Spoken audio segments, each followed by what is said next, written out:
नमस्कार, बहुत स्वागत है आपका हमारे इस खास पेशकश में। मैं हूं आपके साथ अमित शर्मा।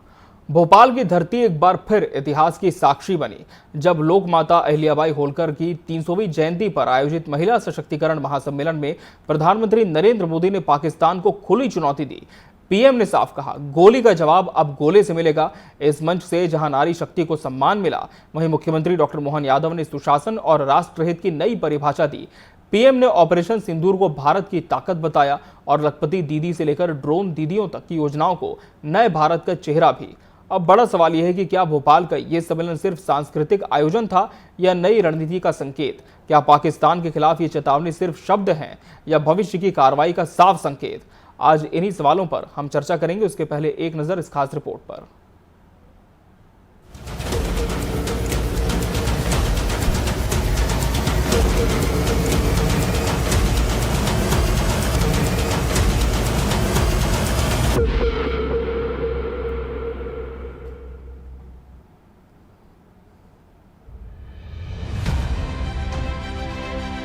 मध्य प्रदेश की पुण्य धरती पर एक नया इतिहास रचा गया। लोकमाता अहिल्याबाई होलकर की 300वीं जयंती पर भोपाल में आयोजित महिला सशक्तिकरण महासम्मेलन में न केवल नारी शक्ति को नई उड़ान दी, बल्कि मुख्यमंत्री डॉक्टर मोहन यादव के नेतृत्व में प्रदेश को नया गौरव प्रदान किया। प्रधानमंत्री नरेंद्र मोदी की उपस्थिति और उनके ओजस्वी संबोधन ने इस आयोजन को ऐतिहासिक बना दिया। मुख्यमंत्री डॉक्टर मोहन यादव की अगुवाई में यह ऐतिहासिक सम्मेलन साकार हुआ। लोक माता अहिल्या के आदर्शों को नई पीढ़ी तक पहुंचाने का संकल्प। सीएम ने मंच से दिए ओजपूर्ण संदेश। कहा, अहिल्याबाई का जीवन हमें सिखाता है राजकोष और निजी संपत्ति में फर्क और राष्ट्रहित सर्वोपरि की भावना। मुख्यमंत्री डॉक्टर मोहन यादव की अगुवाई में भोपाल में आयोजित ये सम्मेलन नारी शक्ति और सुशासन का अनूठा संगम बन गया। सीएम ने मंच से कहा कि लोकमाता अहिल्याबाई होलकर की जयंती को महिला सशक्तिकरण के प्रतीक दिवस के रूप में मनाना मध्य प्रदेश का सौभाग्य है। उन्होंने कहा, लोकमाता ने हमें सिखाया कि राष्ट्रहित सर्वोपरि है और राजकोष व निजी संपत्ति में फर्क करना सुशासन का मूल सिद्धांत है। एक ऐसी शासिका जिसके जीवन के अलग अलग पक्ष पूरा देश नतमस्तक होता है। आदर्श बहु उनके ही जीवन में, आदर्श धर्मात्मा अपने जीवन में धन की कमी नहीं है, लेकिन शासन का धन और निजी धन दोनों का अंतर भी बताने का अगर प्रयास किसी ने किया है तो अहिल्या महारानी ने किया है। हमारे लिए वो केवल कालक्रम देखें, वो समय देखें जब यशस्वी प्रधानमंत्री आज हमारे बीच जिस प्रकार की शासन की व्यवस्था चला रहे हैं, कई मामलों में ऐसा लगता है कि अहिल्या महारानी के ही मार्ग पर पूरा शासन तंत्र चल रहा। जोरदार अभिनंदन यशस्वी प्रधानमंत्री का करें। महिला सशक्तिकरण को नई पहचान, प्रधानमंत्री का आशीर्वाद, सीएम की नीतियों को नया बल, लोकमाता के आदर्शों का पुनर्स्मरण। मुख्यमंत्री डॉक्टर मोहन यादव की अगुवाई में भोपाल में आयोजित ये सम्मेलन नारी शक्ति और सुशासन का अनूठा संगम बन गया। सीएम ने मंच से कहा कि लोक माता अहिल्याबाई होलकर की जयंती को महिला सशक्तिकरण के प्रतीक दिवस के रूप में मनाना मध्य प्रदेश का सौभाग्य है। उन्होंने कहा, लोक माता ने हमें सिखाया कि राष्ट्रहित सर्वोपरि है। मुख्यमंत्री ने प्रधानमंत्री मोदी की शासन शैली की सराहना करते हुए कहा, मोदी जी का हर कदम राष्ट्रभक्ति से ओतप्रोत है। लोक माता के दिखाए मार्ग पर देश की अगुवाई कर रहे हैं प्रधानमंत्री और प्रदेश सरकार कंधे से कंधा मिलाकर उनके साथ खड़ी है। मुख्यमंत्री ने देश की वीरांगनाओं का स्मरण करते हुए रानी दुर्गावती, रानी अवंतीबाई और अहिल्याबाई का उदाहरण दिया और कहा कि इन नारियों ने मुगलों और अंग्रेजों के सामने कभी झुके बिना राष्ट्र की अस्मिता की रक्षा की। सीएम ने जोर देकर कहा कि आज भी मध्य प्रदेश सरकार गरीब, युवा, अन्नदाता और नारी, इन चार स्तंभों के उत्थान के लिए केंद्र के साथ कदम से कदम मिलाकर काम कर रही है। सीएम ने देश की वीरांगनाओं का स्मरण करते हुए बताया, रानी दुर्गावती, रानी अवंतीबाई और अहिल्याबाई की तरह आज भी हमारी नारी शक्ति सशक्त है और राष्ट्र के स्वाभिमान की रक्षा के लिए संकल्पबद्ध है। मुख्यमंत्री डॉक्टर मोहन यादव ने प्रधानमंत्री की उपलब्धियों को प्रदेश के विकास का पथ प्रदर्शक बताते हुए कहा, 2014 से लेकर आज तक देश चौथी सबसे बड़ी अर्थव्यवस्था बना और आदिवासी समाज की बहन द्रौपदी मुर्मू देश की राष्ट्रपति बनी। ये भारत के लोकतंत्र की शक्ति है। आपने अपने इस शासनकाल के अंदर जो विकास के कारवां का नया मुकाम हासिल किया है, लेकिन विकास 2014 के बाद से 2025 तक विकास के मामले में भारत आज चौथी अर्थव्यवस्था बना है। ये हमारे लिए सौभाग्य की बात है। जोरदार अभिनंदन करें। जापान को पीछे छोड़ते हुए भारत कहां पहुंचा है, लेकिन सुरक्षा के लिए भी उतनी सतर्कता के साथ हमारी बहन बेटियों के सुहाग की तरफ, सिंदूर की तरफ कोई देखे तो सुरक्षा में भी सतर्कता रखते हुए जिस प्रकार से आपने आतंकवादियों और आतंकवादियों की सरकार को धूल चटाई, जोरदार अभिनंदन करें हमारे यशस्वी प्रधानमंत्री का। पूरा देश रोमांचित है, पूरा देश वंदन कर रहा, अभिनंदन कर रहा आपका। हमारा आज अहिल्या माता का जन्म जयंती मनाना सच्चे अर्थों में सार्थक हो रहा है। आज देश के ऊपर सर्वोच्च पद पर भी हमारी आदिवासी बहन महामहिम द्रौपदी मुर्मू जी को राष्ट्रपति के रूप में भी अगर किसी ने गौरवान्वित किया है तो ये आपका ही अपना यश हो सकता है। ये बहनों के प्रति आपकी भावना हो सकती है। महिला सशक्तिकरण सम्मेलन मुख्यमंत्री डॉक्टर मोहन यादव के नेतृत्व क्षमता और लोकमाता अहिल्याबाई के आदर्शों का संगम बन गया। प्रदेश को मिला गौरव, नया संकल्प और नारी शक्ति को नई उड़ान। इस आयोजन ने साबित किया, जब संकल्प दृढ़ हो तो इतिहास खुद गवाह बनता है। Bureau report, TV 24 news.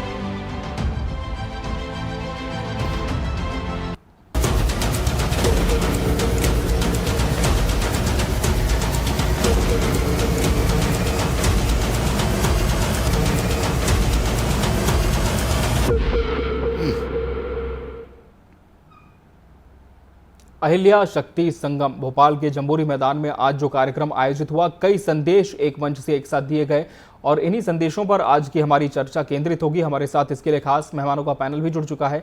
हमारे साथ बीजेपी प्रवक्ता डॉक्टर वाणी आहलूवालिया जी जुड़ी। वाणी जी, बहुत स्वागत है आपका इस चर्चा में। वरिष्ठ पत्रकार आरती शर्मा जी इस चर्चा का हिस्सा है। आरती जी, बहुत बहुत स्वागत आपका। और सामाजिक कार्यकर्ता माही भजनी जी भी इस चर्चा में जुड़ी है। माही जी, आपका भी बहुत बहुत स्वागत है।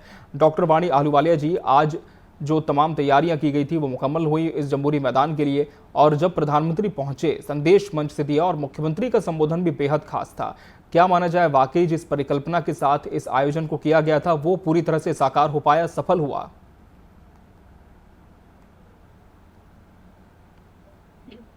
जी नमस्कार।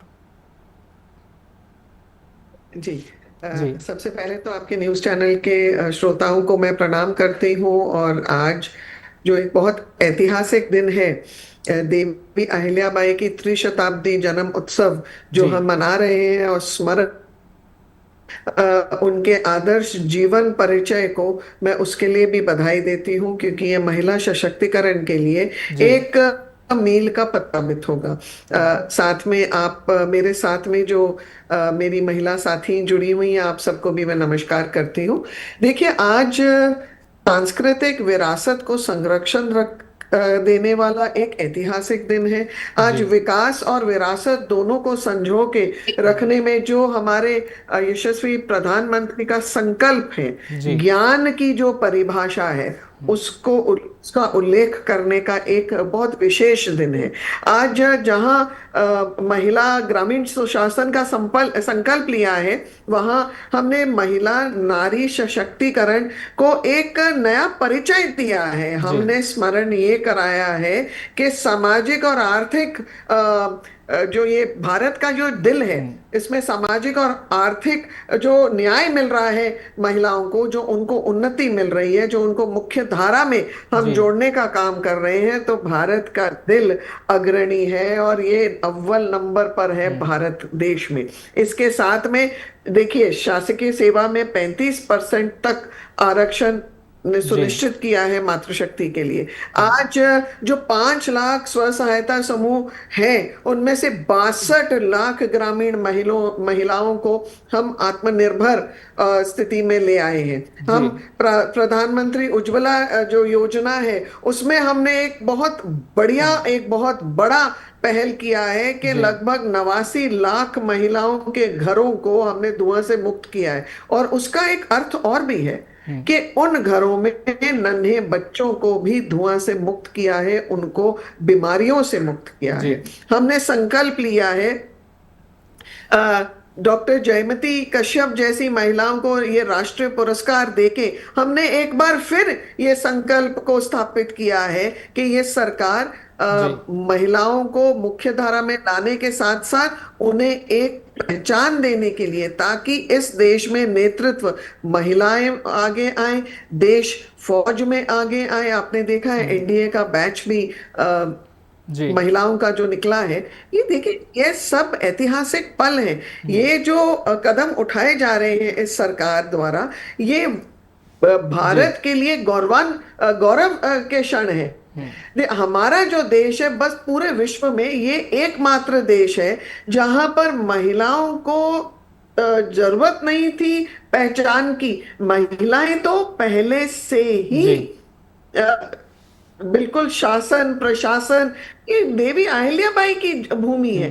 परंतु कुछ सामाजिक जो बीच में 40-50 साल का जो कालखंड आया है, जी उसमें हमने देखा है कि कुछ दुर्भाग्यपूर्ण निर्णय लिए हैं। एक तो जैसे आपने देखा कि हमने उसको रिवर्ट किया। जी मुख्य जो हमारे प्रधानमंत्री हैं, उन्होंने ट्रिपल तलाक जैसा एक मुद्दा जी ये बहनों को सौगात में दिया कि उनको एक पीड़ा से मुक्ति हुई। तो हमारे बीच का जो कालखंड था, कहीं ना कहीं हम हमारी संस्कृति और हमारी विरासत को भूल चुके थे। उसको फिर से जीवित किया है प्रधानमंत्री ने। उन्होंने जी फिर यह संकल्प दोहराया है कि उनको बहनों के जी की हित की चिंता है। उन्होंने ये स्पष्ट किया कि मेरे रगों में सिंदूर दौड़ता है। उन्होंने कहा कि उन्होंने शपथ ली है, प्रतिज्ञा ली है कि जी बहनों के विकास के लिए, बहनों के सुरक्षा के लिए, बहनों को आत्मनिर्भर बनाने के लिए वो इस देश में जो जी पहल कर रहे हैं, वो पहले किसी ने नहीं की। ठीक है। माही भजनी जी, क्या माना जाए कि वास्तव में महिलाओं की जो स्थिति है, आर्थिक स्थिति हम बात करें, सामाजिक तौर पर यदि हम बात करें, तो क्या सुधार आया है इस स्थिति में मध्य प्रदेश में? जी बिल्कुल। सबसे पहले तो यहाँ कार्यक्रम में उपस्थित सभी बहनों को मेरा नमस्कार। और महारानी देवी अहिल्या जी की 300 जयंती जो हमारे मध्य प्रदेश और भोपाल की भूमि पर हुई, तो ये हम सभी के लिए बड़ा ही गौरवान्वित करने वाला पल है। और जैसे कि 10 करोड़ बहनों की यदि मैं बात करूं, तो सेल्फ हेल्प ग्रुप में वो शामिल हैं, जिसमें से 3 करोड़ बहनें जो हैं वो उन्हें संकल्प लिया गया है लखपति दीदी बनाने का, जिसमें से 1.5 करोड़ बहनें लगभग इस श्रेणी में आ भी चुकी हैं। यदि आर्थिक स्थिति की बात करें, तो जितने भी सशक्तिकरण को लेकर कार्यक्रम चलाए जा रहे हैं, महिलाओं के हित में जितनी भी योजनाएं चलाई जा रही हैं, स्टार्टअप की बात कर लीजिए, किसी की भी बात कर लीजिए, तो महिलाएं उसमें पूर्ण रूप से भाग ले रही हैं और उसमें आर्थिक रूप से संपन्न भी हो रही हैं। और साथ में मैं ये भी कहना चाहूंगी कि भारत जैसे कि सभ्यता और संस्कृति का देश है, तो प्रधानमंत्री जी सारी जो भी योजनाएं और जिस भी तरीके से उसका क्रियान्वयन होता है, वो बड़ा ही बहुत ही अच्छे तरीके से होता है। मतलब हमारी संस्कृति सभ्यता को ध्यान में रखते हुए सारी चीजों का क्रियान्वयन किया जाता है। जी आरती शर्मा जी, सभी को ध्यान में रखते हुए क्रियान्वयन किया जाता है, लेकिन वर्तमान में यदि हम देखें तो मध्य प्रदेश में बहुत सारी योजनाएं महिलाओं के हित में भी लागू की गई हैं। क्या आप मानती हैं कि धरातल पर इन योजनाओं का लाभ हर महिला को मिल पा रहा है, हर हितग्राही इसका भाग बन पा रही है?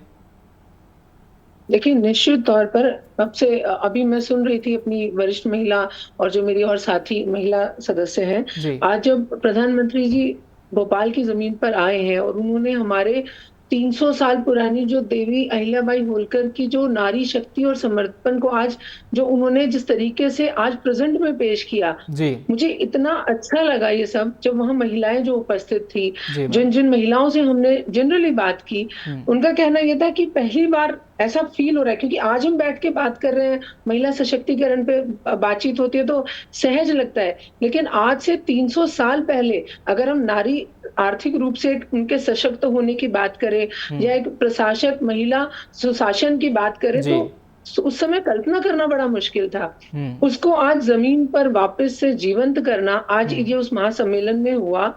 और जितना जैसे अभी हमारी मेरी जो और महिला सदस्य हैं, इन्होंने भी बहुत सारे आंकड़े भी जो पेश किए हैं। कुछ एक चीजें हमें माननी पड़ेंगी कि कुछ साल पहले तक जब हम भी अपने स्कूल टाइम में रहे होंगे, महिलाओं में आर्थिक रूप से सक्षम होना कोई बहुत इजी नहीं रहता था। और हम लोग देखते थे कि घर में दादी नानी जो होती थी, वो बैंक अकाउंट जैसी चीजों से बिल्कुल अनभिज्ञ रहती थी। और जहां तक हमें बताया गया, महिला सशक्तिकरण बेसिकली 2 चीजों पर निर्भर होता है। एक, आप आर्थिक रूप से स्वयं सक्षम हो और आप अपने डिसीजन खुद ले सके।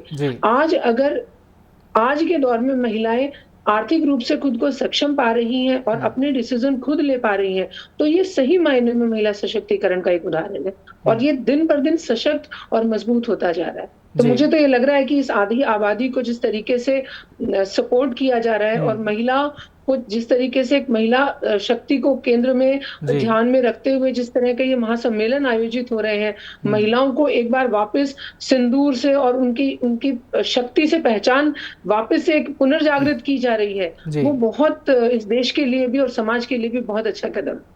बिल्कुल वाणी जी, योजनाएं तो काफी हम कह रहे हैं कि क्रियान्वित हो रही है मध्य प्रदेश में जो महिलाओं के हित में है, लेकिन जहां तक अवसरों की बात है तो अवसरों को लेकर सरकार और किस तरह से प्रतिबद्ध है और आने वाले समय में क्या पहल सरकार के माध्यम से हमें दिखेगी इसमें? आपकी आवाज कट गई थी, अवसरों को लेकर आपने क्या प्रश्न पूछा है? जी मैम, अवसरों की अगर हम बात करें तो अवसर महिलाओं को और मिले, चाहे हम जॉब्स की बात करें और भी अन्य सेक्टर्स की बात करें, तो इसे लेकर सरकार किस तरह का रोड मैप तैयार कर रही है? देखिए, सरकार की इच्छा शक्ति तो बहुत स्पष्ट है और वो हमने उनके कार्य योजनाओं से ही हमको पता चल जाता है। देखिए, जब अभी बहन ने ये कहा कि हम जितने नवाचार हो रहे हैं, चाहे वो स्टार्टअप्स हो, चाहे वो एजुकेशन फील्ड में हो, चाहे हम जो नई ये मेट्रो रेल और वंदे भारत और जो जितना इंफ्रास्ट्रक्चर डेवलपमेंट हो रहा है, जितनी हमारी मेडिकल फैसिलिटीज डेवलप हो रही हैं, आयुष्मान सेवाएं मिल रही हैं, तो एक मुझे लगता है एक बहुत बड़ी ये अम्ब्रेला के नीचे बहुत अलग अलग प्रकार की जो योजनाओं का विस्तार हो रहा है, महिलाओं को हर क्षेत्र में हर पल वो सुविधाओं से अवगत कराया जा रहा है, उन्हें ऐसे सशक्त किया जा रहा है कि बचपन से लेकर पढ़ाई से लेकर वो जब पढ़ाई लिखाई करके जब अपने व्यावसायिक जीवन में प्रवेश करें, जब वे अपने पैरों पे खड़ी होने चाहे, तो उसे एक जो वातावरण मिल रहा है वो उसके लिए उसके भविष्य को सुरक्षित करने के लिए वो सुनिश्चित करता है। तो ये एक बहुत अहम पहल है भारतीय जनता पार्टी की सरकार, क्योंकि ये डबल इंजन की सरकार सुनिश्चित कर रही है कि मोदी 3.0 के साथ साथ ये मोहन यादव जी का जो यहाँ कार्यकाल है, उनके ये जो यशस्वी मुख्यमंत्री के कार्यकाल में हम योजनाओं का विस्तार देख रहे हैं, हम क्रियान्वयन देख रहे हैं, ये इन सभी विकास के मुद्दों को बहुत ठोस कदम के साथ आगे लेके जा रहा है। जी माही वजनी जी, क्या आप मानती हैं कि वर्तमान में भी महिलाओं के सामने कुछ ऐसी एक चुनौतियां रह गई हैं जिन पर अभी ध्यान दिया जाना बहुत जरूरी है और कैसे हम इन्हें दूर कर सकते हैं? देखिए, चुनौतियों की यदि मैं बात करूं तो सबसे महत्वपूर्ण चीज जो मुझे लगती है, थोड़ी सी अवेयरनेस प्रोग्राम की जरूरत है। योजनाएं हैं लेकिन सारी महिलाओं को उनके बारे में मालूम नहीं होता। जैसे मैं यहाँ थोड़ा सा एक चीज ऐड करना चाहूंगी कि जब निर्भया कांड हुआ था तो निर्भया कांड के बाद प्रशासन ने, शासन ने बहुत सारे प्रोटोकॉल्स, बहुत सारी सुविधाएं महिलाओं को प्रदान की थी, लेकिन आज भी यदि हम महिलाओं से बैठ के चर्चा करते हैं तो उन्हें नहीं पता कि एयर बस में किस तरीके के उनके फैसिलिटी लगी हुई हैं, उनके मतलब सुरक्षा के लिए बहुत सारी चीजें ऐसी हैं जो भी मालूम नहीं है। तो यहाँ पे जो एक सबसे इम्पोर्टेंट काम किया जाना चाहिए वो है अवेयरनेस प्रोग्राम का, जिससे सरकार जो भी योजना और सब कुछ चला रही है वो हर महिला तक पहुंचे। वैसे तो प्रशासन की कोशिश ही है कि घर घर तक सरकार अब पहुंचे, लेकिन जो एक बीच में एक कहना चाहिए कि गैप आ रहा है, उस गैप को शायद हम सब सामाजिक संस्थानों का भी ये पूरा फर्ज बनता है और पूरी जनता का ये फर्ज बनता है कि हम जिस भी तरीके से जिस महिला को अवेयर कर सकते हैं, हम हर चीज के बारे में उन्हें प्रॉपर तरीके से बताएं। जी, तो जागरूकता आप मानती हैं कि भी और ज्यादा बढ़ाने की जरूरत है। आरती शर्मा जी, बतौर पत्रकार आप काफी महिलाओं से मिलती होंगी, ग्राउंड पर भी आप काफी वर्क करती हैं, तो जरूर हमें समझाएं कि किस तरह से जो तब्दीली है सकारात्मक तौर पर मध्य प्रदेश की महिलाएं देखती हैं और वर्तमान में और किस तरह के अवसर अपने लिए वो चाहती हैं। देखिए, क्या होता है, शासन प्रशासन योजनाएं बना जी, एक इम्पोर्टेंट बात जो इसमें सामने आती है वो होती है कि कहीं ना कहीं भ्रष्टाचार इन योजनाओं के क्रियान्वयन में सही वो एक गड़बड़ ऐसी कर देता है कि हितग्राही तक वो योजना समुचित तरीके से पहुंच नहीं पाती। जो हमारा कैलकुलेशंस है, अभी डॉक्टर मोहन यादव जी की सरकार है और इस सरकार ने महिलाओं को सशक्त करने के लिए बहुत सारी योजनाएं जिस तरीके से क्रियान्वित की हैं, जैसे महिलाओं को उनके अकाउंट में सीधा पैसा जाना, ये इस तरह की एक प्रक्रिया उन्होंने इतनी सरल और सुगम बना दी है कि इसमें करप्शन की गुंजाइश रहती नहीं है। तो अगर इस तरह की योजनाएं जैसे पहले से ही चल रही होती तो नो डाउट अभी तक बहुत कुछ आर्थिक रूप से महिलाएं और सक्षम होती, लेकिन अब जिस तरीके से इन प्रोग्राम्स पर मॉनिटरिंग की जा रही है और जिस तरीके से टेक्नोलॉजी का यूज कर शासन प्रशासन एक होकर काम कर रहा है, योजनाएं बहुत सही तरीके से महिलाओं तक पहुंच रही हैं। और इसी में अगर इसको थोड़ा और मॉनिटरिंग बस इसकी सख्त रखें तो ये सारी चीजें फलीभूत होंगी और जो महिलाओं को और जो इवन किसी भी योजना में जो शासन प्रशासन चाहता है कि व्यक्ति तक पहुंचे और उसको उसका हक मिले, वो बहुत इजीली एक्सेसिबल होगा। जी वाणी अहलुवालिया जी, क्या आप मानते हैं कि अभी भी थोड़ी सी और जागरूकता बढ़ाने की आवश्यकता है, जैसे कि माही जी ने कहा और जैसे कि आरती जी ने प्रकाश डाला कि करप्शन कहीं ना कहीं एक ऐसी चीज है जो कहीं ना कहीं इस अच्छी खासी योजनाओं में भी पलीता लगा देता है? देखिए, मैं सहमत हूँ क्योंकि जो भी जागरूकता के अभियान होते हैं सतत चलने वाले होते हैं, कहीं भी हम उनको विराम नहीं दे सकते। तो जहां उनको हम नियमित रूप से उनका संचालन कर रहे हैं, मैं ये मानती हूँ कि जनता भी सुरक्षित अपने आप को महसूस करती है क्योंकि जनता अब खुलकर सामने आती है। बहन बेटियों को अब डर नहीं है, उनको पुलिस प्रशासन का जो सपोर्ट मिलता है, जो उन्हें एक सुरक्षित वातावरण के तहत वो अपनी पहल कर सकती हैं, ये पहले नहीं था। और ये सारी जो हम पहल देखते हैं वो इसलिए है कि सरकार की इच्छा शक्ति है। सरकार चाहती है कि अपने जो पूरे ये हमारे प्रदेश के मुखिया हैं वो हमारे परिवार के मुखिया हैं, तो उनका जो संकल्प है कि वो हर उस व्यक्ति तक ये योजनाओं का लाभ पहुंचाएं और उसके तहत बहुत स्पष्ट और साफ उन्होंने निर्देश दिए हैं कि जीरो टॉलरेंस, यानी कि अनियमितताओं के लिए जीरो टॉलरेंस, और जो भी प्रशासनिक अधिकारी वो या करप्शन में हो या अनियमितताओं में लिप्त पाया जाता है तो उसको बख्शा नहीं जाएगा। और ये एक बेंचमार्क है क्योंकि पहले इतना सख्त संदेश देने में हम शायद हमने नहीं दिए थे, परंतु आज ये संदेश बहुत स्पष्ट, बहुत साफ, बहुत सख्त है और वहां उक्त कार्रवाई भी तुरंत होती है। जी, तो स्पष्ट संदेश है और कहीं ना कहीं प्रधानमंत्री के आने के बाद एक और ऊर्जा मध्य प्रदेश में संचारित हुई है और कहीं ना कहीं कहना गलत नहीं होगा कि महिलाओं की भागीदारी जिस तरह से इस आयोजन में थी उसने भी एक बड़ा संदेश पूरे राष्ट्र को दिया है। बहरहाल इस समय हमारे पास इतना ही था इस चर्चा के लिए। आप सभी मेहमानों का बहुत बहुत धन्यवाद हमसे इसमें जुड़ने के लिए और इसका हिस्सा बनने के लिए। इसी के साथ हमारे इस खास पेशकश में फिलहाल इतना ही। मुझे और पूरी टीम को दीजिए इजाजत। नमस्कार।